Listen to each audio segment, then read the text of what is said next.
Sunday. Yung mga nakaraang Pasko, bagong taon, nasira yung mga ganito namin. Ayan, nawala yung rubber. Kaya ang gagawin natin ay magdidikit tayo nito. Ayan. Para hindi magasgasan yung aming tiles. Ito nga pala, ayan. Ito yung siya. In-order lang namin ito sa Shopee. Ayan. Pandikit talaga ito ng bubong. Ayan. Gugupitin mo lang. Ganyan. Pandikit. Pero pwede dyan. Tatanggalin mo lang yung pinaka-tape niya. Ayan. Tapos, ganyan na siya. Nailagay ko na yung dalawa yan eh.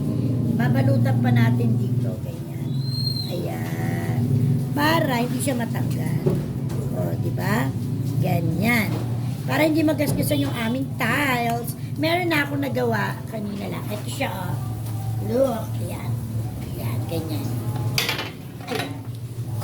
Oh, pakinggan nyo. Ganito na yung finished product niya. Yan, oh. So, ayan. Ang galing. Thank you so